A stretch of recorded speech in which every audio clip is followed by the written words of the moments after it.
Welcome to the Comic Corner. My name is Damon. He is Fat Thor. Buddy, how are you doing today?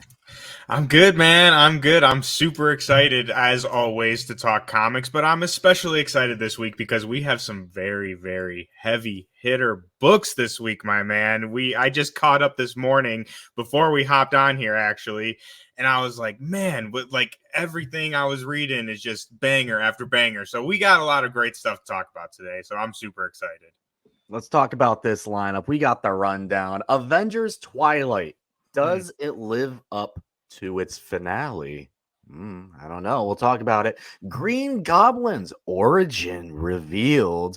And get your popcorn ready because we got some fun books from Vault Comics. We'll dive into that. But first, we're doing Ultimate Spider-Man.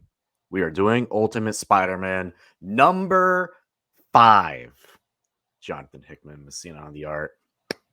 Man, where do we begin with this? Because this whole series so far has, we say good. Banger after banger. Yeah. But this whole series so far has been so good.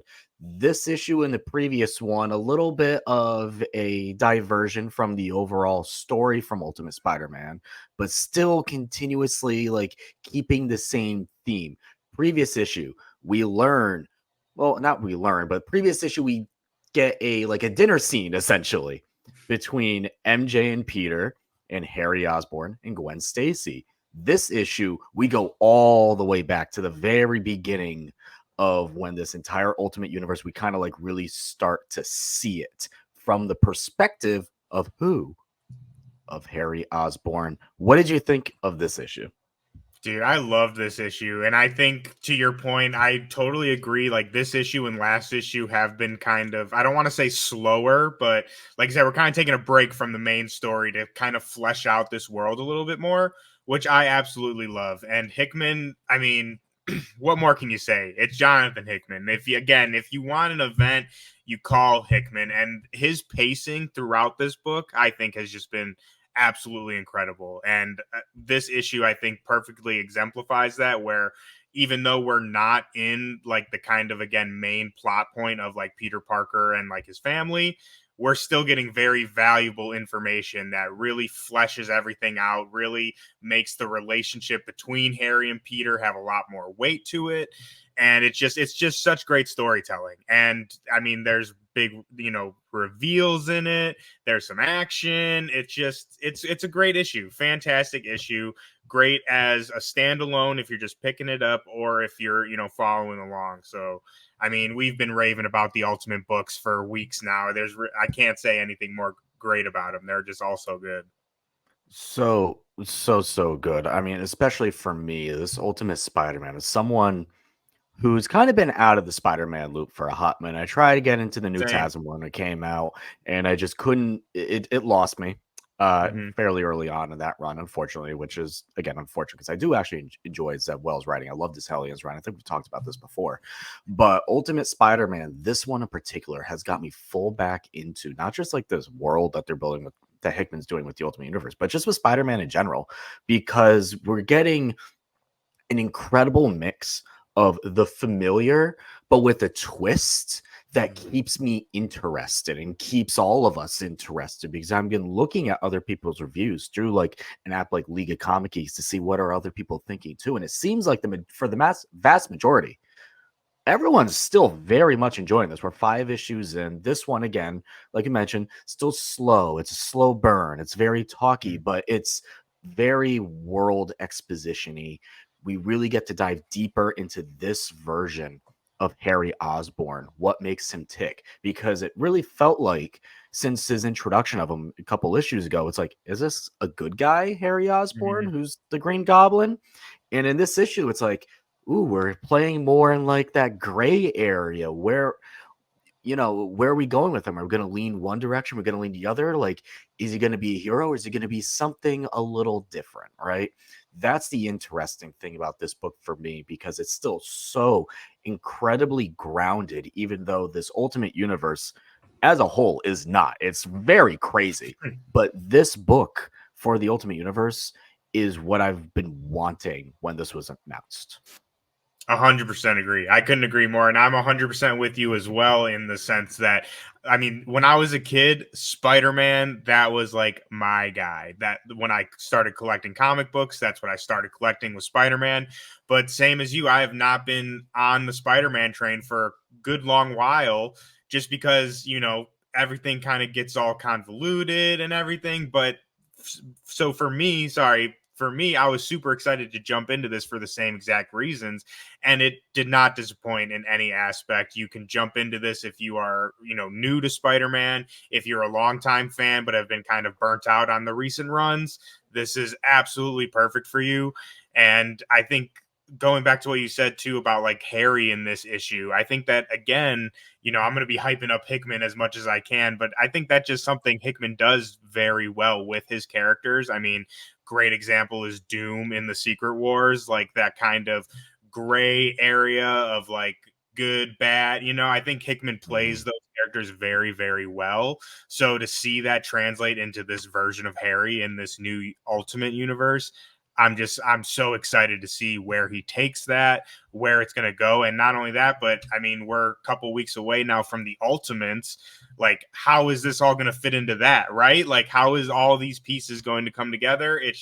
I'm just so excited as a fan, and I'm lost for words, man. It's going to be so great. It's so exciting. One thing I really want to shout out this issue and the last issue particularly is because when you have Marco Cicchetto on the art, and when you don't have Marco Cicchetto on the art, that can become a very noticeable change, right? Huge shout out to David Messina for keeping the art style similar, right? No big stark changes, even though we are doing a little bit of change perspective in this issue. You could have done that, but it still feels very much like the same vibe as the first issue, as that Marco Cicchetto art. So when you are reading this as like a completed series and you're going through it month by month, it doesn't feel like a crazy change all of a sudden too, right? It still feels very much the same vibe within the universe. So huge shout out to David Messina for keeping this up, because that is not an easy art style to kind of like replicate at all, and to make it look just as good. And I think David Messina did a fantastic job. I didn't even notice it was a different artist till you just said that. So shouts out, he did a fantastic job. I didn't even know. So there you go. There's Ultimate Spider-Man. We're sticking with Marvel for this next one, and we've been talking about this book ever since its release. And when this was announced a while back, and when I went to New York Comic Con to listen to Chip Zdarsky talk about this book, I was like, ooh, I don't really know what to expect out of this, right? This is to use a DC term, this is like an Elseworld story, right? This is very much not within main continuity, and that's where things get very, very fun. We are on issue 6 of 6. This is the finale. This is Chip Zdarsky's last Marvel book for God knows how long, right? Because they've been working on this. Chip Zdarsky and Daniel Kuhn have been working on this for a while. This was done by the time this one is send off, dude. Yeah. This book, so we're talking Avengers Twilight. By God, is this not one of Marvel's best contained stories they've put out in the last decade? Easily. And I am dead serious when I say this. Marvel's put out some great books recently as like an ongoing run, but for a contained miniseries, especially when it takes place in like another universe, right? We haven't gotten a lot of those from Marvel in a while. This one in particular just hits all the right notes from issue 1 to 2 to 3. We have on here, you see this giant, massive Hulk. They've been teasing this whole thing where it's like, oh, it's H Day. And the whole thing is like, oh, it's because of Hero Day, right? No, it's because it's when the Hulk just completely lost it and became under the realm of the US government. They're able to control him, right? And that's when this entire thing just exploded in their face. And I loved every single issue of this series, from Chip Zdarsky's writing to his world building, to Daniel Acuña's fantastic, incredible art, watercolor colors, right? Vivid, but also just very pastel when it needs to be. Has that futuristic look to it because this is far off in the future. everything about this, when you get down to new characters, old characters coming back. I know there's a moment in here that you're going to talk about in particular because your boy had a moment. I loved this down to its final pages when it's all revealed who kind of helped the Avengers in all of this. It was just chef's kiss. I loved this story from start to finish. I'm going to stop rambling about this because I want you to start to ramble about I would this. say now you're gonna let me ramble on, so we'll be here for more like another 2 hours. But I mean, again, I can only echo your sentiments about this book. 10 out of 10 in every aspect. Storytelling. That this is what I was gonna say before we started recording, and I stopped myself from saying it because I was like, I gotta save this for when we record.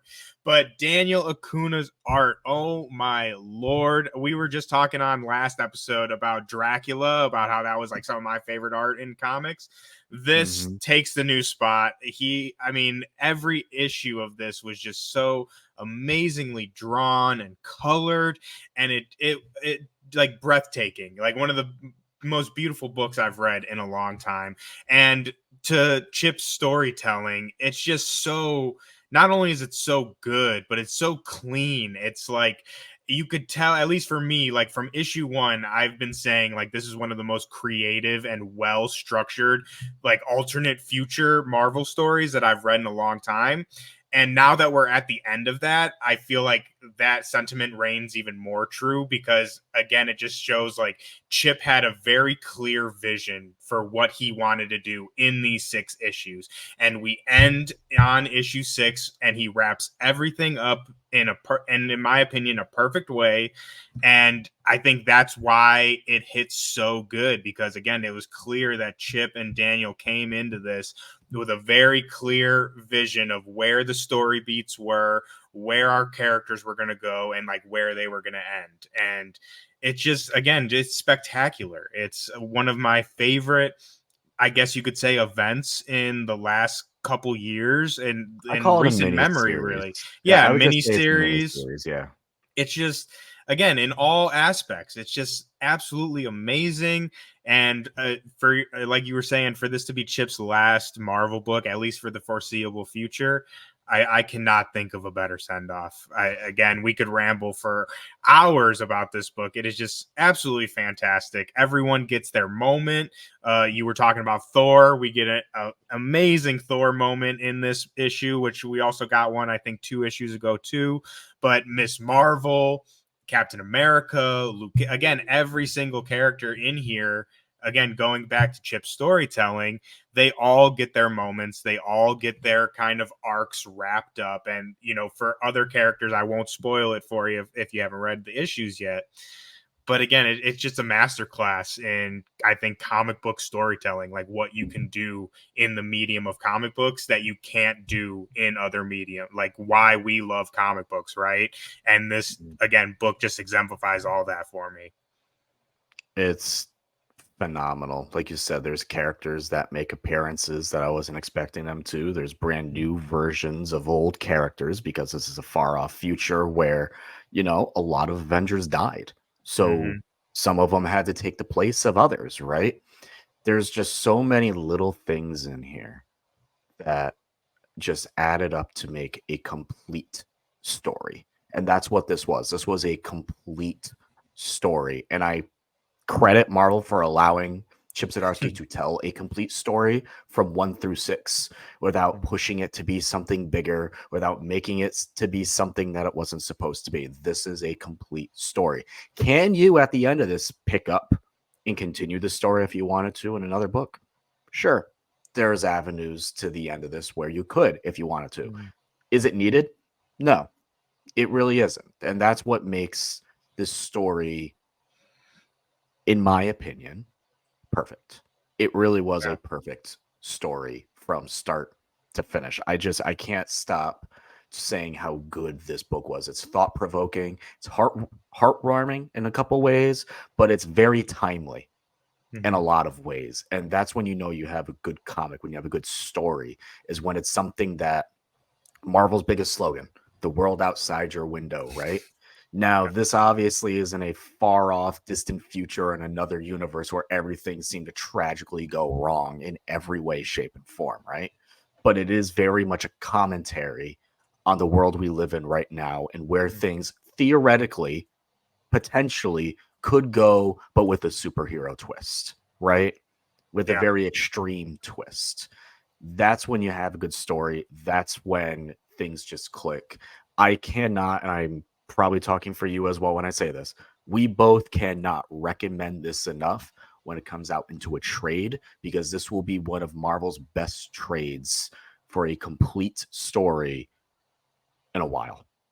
I would say this in a trade is going to be absolutely amazing. Like, don't get me wrong, I loved reading it, what, bi-weekly, every, once a month or whatever it was.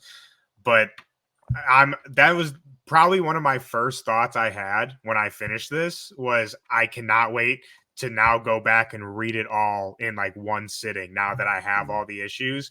Excuse me, because it's going to be just so good as one whole sitting, just a single read through. I think it'll probably hit even better. So I mean, again, like Damon said, you guys have to read this book. Like you literally have to. If you like comics, if you enjoy comics, even if you're not like in like the big two and all that, read Avengers Twilight. It is amazing. Pick up the trades. I'm gonna grab every trade I can. Paperback. I hope to God we get a nice hardcover with This some like deserves a it. new Alex Ross cover on it. Oh gosh, which also we got to shout out the Alex Ross covers too, because they have been absolutely fantastic.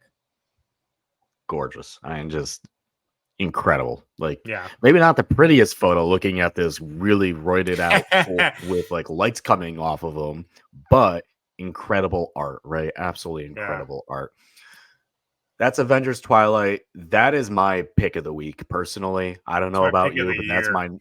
Yeah, so far. Absolutely so far. We move on from Marvel to Marvel in a way. We just wanted to shout out these two books. One of them is a Yes. trade that just came out. It was the Punisher trade. And the other one is Steve Orlando's Scarlet Witch and Quicksilver. Buddy, you just wanted to shout these out real quick. Yeah, I mean, I just want to shout these out. Scarlet Witch and Quicksilver comes to an end this week with issue 4, right before we start with the new Scarlet Witch series.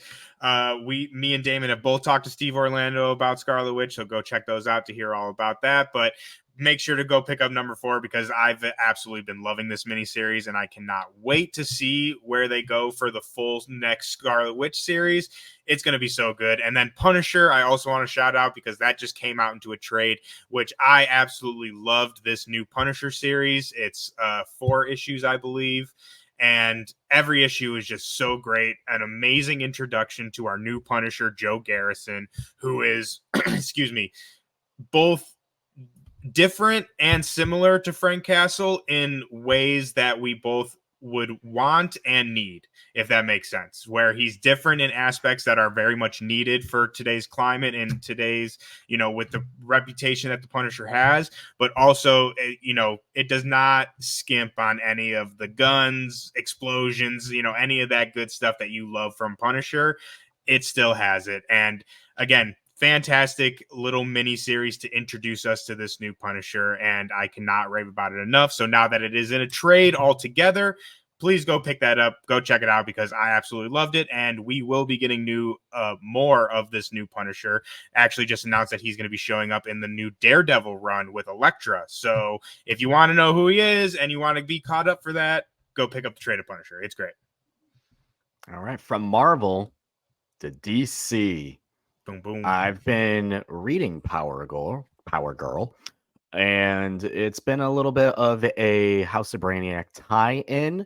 The most I will say on this book is this: if you are reading this just for House of Brainiac, I do not think this is a necessary tie-in at all. This is more about how does that event tie into Power Girl's world that she's been in right now. It doesn't, as of right now, doesn't affect the overall saga in the slightest. So if you're looking just for House of Brainiac stuff and you just want to keep reading the main story, I do not think this is necessary. If you've been reading this Power Girl run and you've been enjoying it so far, I think you'll enjoy this issue because it's very much of like the same vein, right? We have Crush in here. Powergirl and Crusher just trying to save Metropolis, essentially, and that's kind of the vibe of this issue. You have a little bit of a tease towards like an ongoing villain who's been appearing and disappearing and reappearing throughout this run. So that's this book. It was fine. Nice. I'm not reading Power Girl, but yeah, this wasn't my favorite issue of this run. There have been some really good issues of this run that I have really enjoyed. This one for me wasn't my favorite, but for a House of Brainiac stuff, I wanted to bring this up because we have been covering House of Brainiac. Is this necessary reading for the overall saga? The answer, no. No. From DC, so let's do some indies. Vault Comics presents Deathstalker issue 2 from Tim Seeley. I got this from Vault, and I was like, you know what? Let's give it a shot, right? Read the first issue, and I was like, whoa, I had no idea what I was getting into with this book. Like, absolutely no clue what I was getting into this book. Read this first issue, and I was like, whoa. I was like, all right. I'm kind of like, okay, like you're kind of driving headfirst into this world. I'm like, all right, I'm in this world. Let's see what the second issue has. And by the time I got into the second issue, I'm like fully in at this point. I'm like, all right, this is over the top, 80s, outrageous, ultra violence, ultra nudity, like yes. Grab your bag of popcorn, right? And jump right in because this is just classic, ridiculous comics. And Tim Seeley does what Tim Seeley does best, which is make this setting and just make it fun and good. I really enjoyed it. Did you read this issue? Yeah, I did. And I, again, completely agree with I can't wait for the day that we have a comic that we just absolutely disagree on and like have different opinions on, because I feel every time it's just like, yep, I agree. But again, yes, I do agree. It is a fantastic book. It is, I think, like you said, and this is not in a bad way. I mean this in like the best possible way. It's like, it's a popcorn book. Like, you know, It's just fun. It's outrageous, but the story, it's not outrageous in the sense of like, it doesn't make sense. Everything is, you know, contained in this world, but it's just, like you said, swords, violence, like barbarians, creature. It's fun. It doesn't take itself too seriously either, which I really enjoy. And it's just, it's great. And I'm a huge fan of Slash and Tim Seeley. And like just reading this and knowing what I do know about like Slash, this is totally like in his wheelhouse. Like his stamp is on this, right? Like with the violence and the kind of creepiness stuff. Like it screams Slash to me.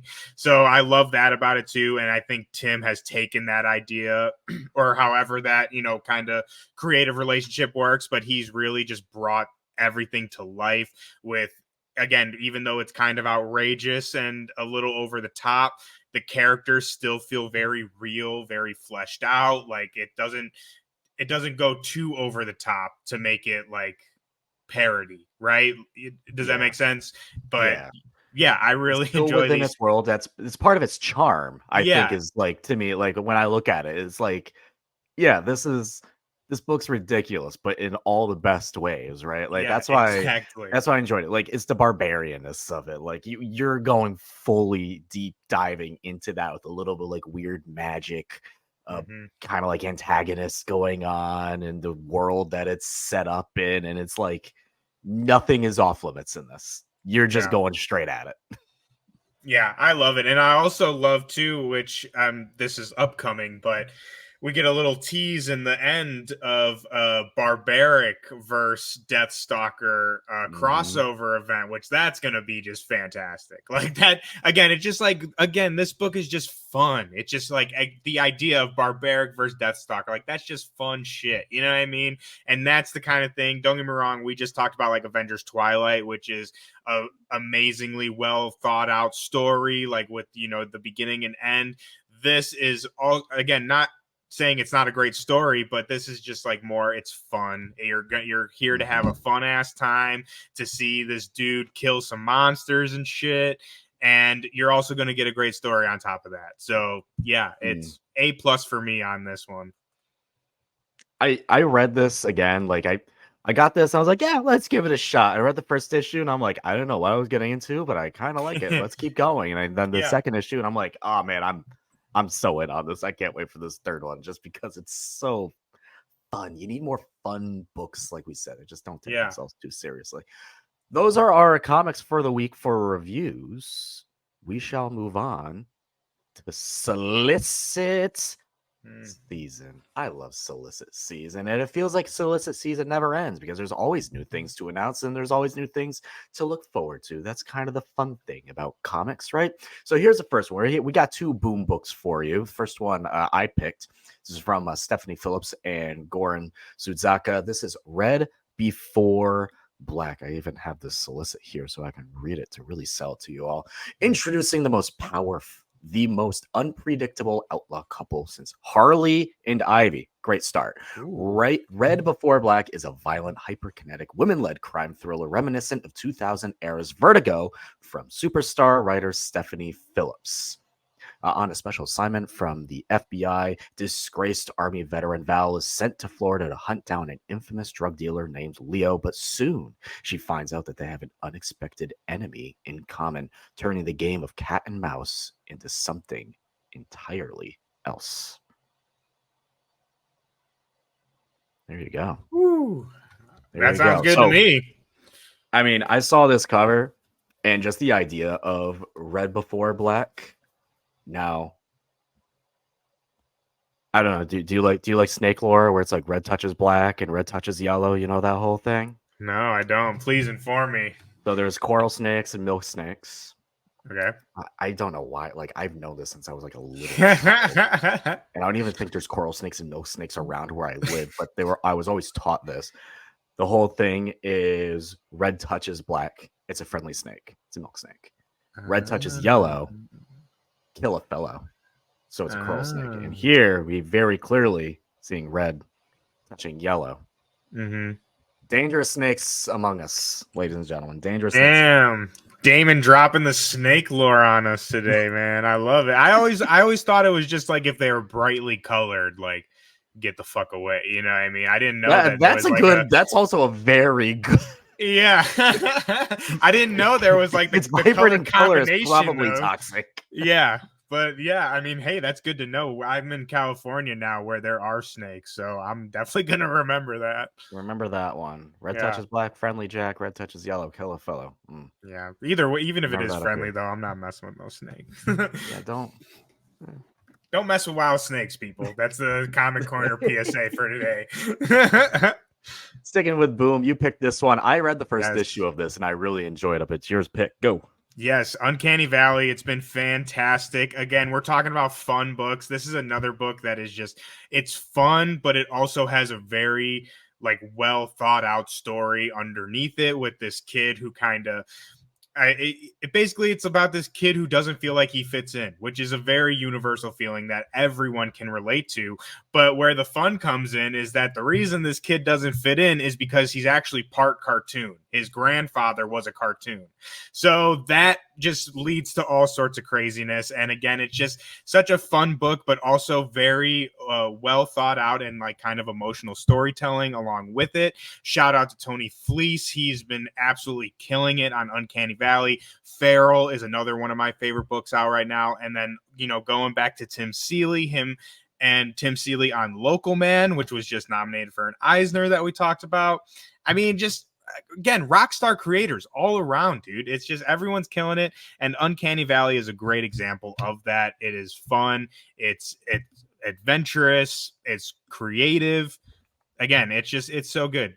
Please pick it up. Go check it out, especially if you're a fan of like, you know, Roger Rabbit, Looney Tunes, things like that. It will hit that vein for you perfectly. First issue I read, it screamed Roger Rabbit. It just the vibes of it, everything. But it's almost like the inverse of it, you know? Yeah, that's and what I was like. Yeah, go ahead. I was just gonna say I'm always just fascinated too with like I feel like comics and cartoons share a lot of the same DNA, obviously, but there's very, very stark differences between the two. So I always find it very interesting when writers kind of play with that, like I call it like cartoon physics, right? And bringing that into like comics. I always find that's like very fascinating. And I always think it's very interesting to see how writers and artists too tackle that kind of not necessarily problem, but I think they're doing a great job. And I also want to say shout out Dave Wagner on the art. His art, it's so good. We were just talking about Punisher. He's the artist for Punisher as well. So amazing art in Punisher and amazing art here in Uncanny Valley. He's one of those where every time you read something of him, you can really see like the progression and almost like issue by issue. It's like he's always one-upping himself, and I cannot say anything greater about the art, especially like we're talking about merging like the kind of more realism with the straight up cartoons. Like it's just so good in all aspects. Go pick up Uncanny Valley. That's a good sell. Two great boom books. I got two Yeah, books for you from Vault Comics. let's do it. This first one is a book that I picked up on Free Comic Book Day that was teasing this because this is going to be a graphic novel. This first one. This is Dying Inside. Name people may or may not know. Pete Wentz, Fallout Boy. Yeah, his name is attached to this as well. From the story side of it, this is essentially a girl who she has like dreams and idealizations of the glories of, suicide, right? Thinks it's a good thing, right? Tries to do it to herself. Oops, may have accidentally turned herself immortal. Whoops. Whoops daisies. Huge shout out. So this is from Hannah Klein, Lisa Sterle. Like the combinations between those two was so good. Like when I read it from that Free Comic Book Day, like that made me absolutely just hooked into this world. The colors, really knowing when to use certain colors, right? It's when red is used very seldom so far in that book, but when it was used, it's like bang right in your face. Another book from Vault that doesn't use red seldomly. This is Lilith #1 because this is a spicy book coming our way. I'm looking forward to this too because this is from Court Howell. This is actually kind of a cool concept because this is a character. I know everyone kind of knows Lilith, but Court Howell has been like drawing like Lilith on socials and stuff like in her style for a while now. And now there's a comic coming out just of like those doodles. So I love that as an idea. Mm-hmm. And we kind of got like, a little bit of a spicy book coming up ahead because it's Lilith. It's gonna be spicy. I love a little spice, man. I'm looking forward to those two. So those are two books from Vault, and you got one here from Dark Horse. Yes, Heartpiercer. Again, going back to fun books, we're sticking with the kind of fantasy realm in here. And again, just a great book. It's a great first issue, I think. It really, at least for me, hooked me instantly. We're following, again, kind of a fantasy world where a warrior kills the last unicorn. And with that, there's some consequences to that. So it's really fun, really great action, really great art. Shout out to Rich Dueck. People may know him from things like Breath of Shadows, Road of Bones, the most recent Drive Like Hell. And I mean, he's just a master of kind of horror and how do you want to say, like kind of thriller storytelling, if you would.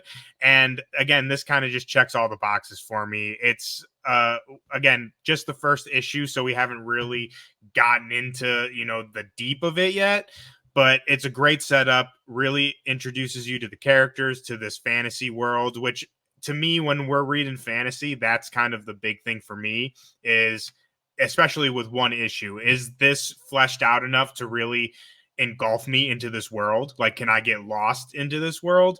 And for me, Heartpiercer checks that box for sure. And I think, again, when you're dealing with fantasy, that's something that's kind of hard to do, and also hard to differentiate yourself as well and not be just a copy of Game of Thrones or Lord of the Rings.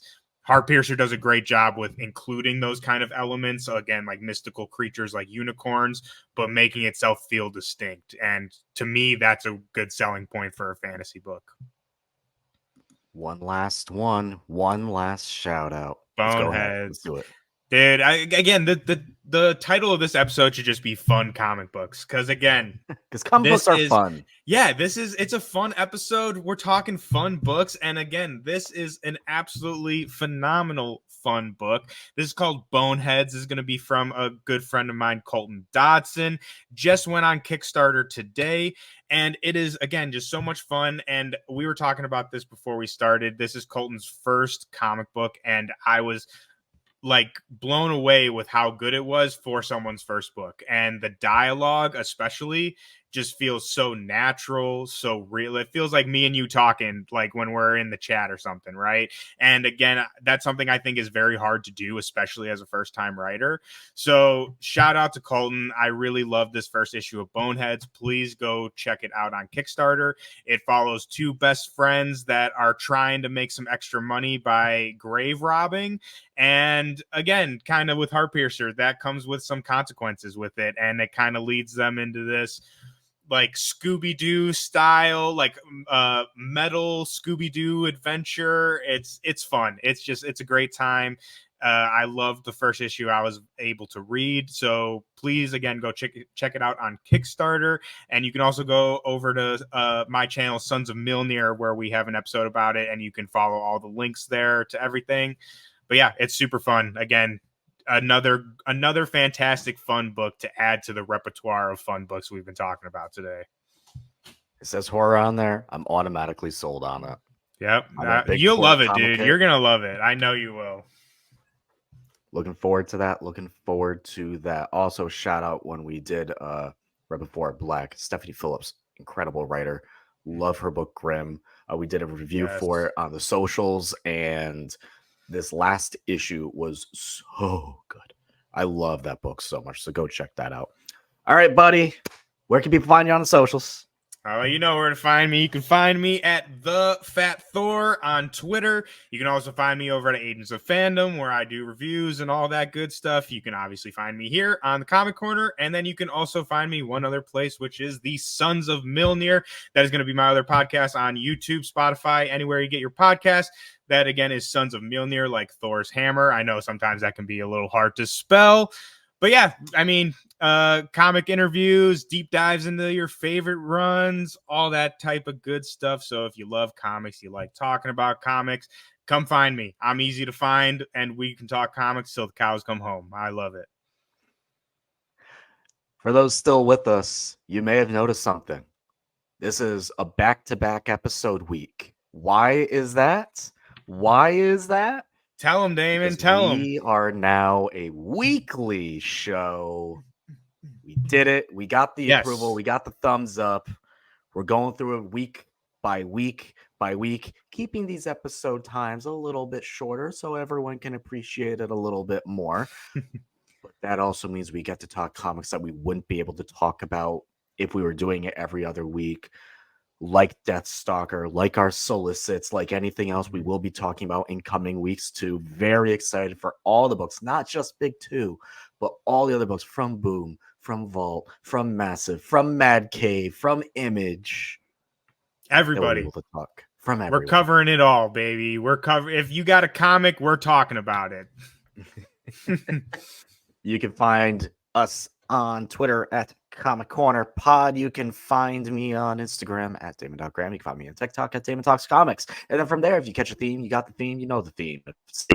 Whatever the app is, you get it at that point.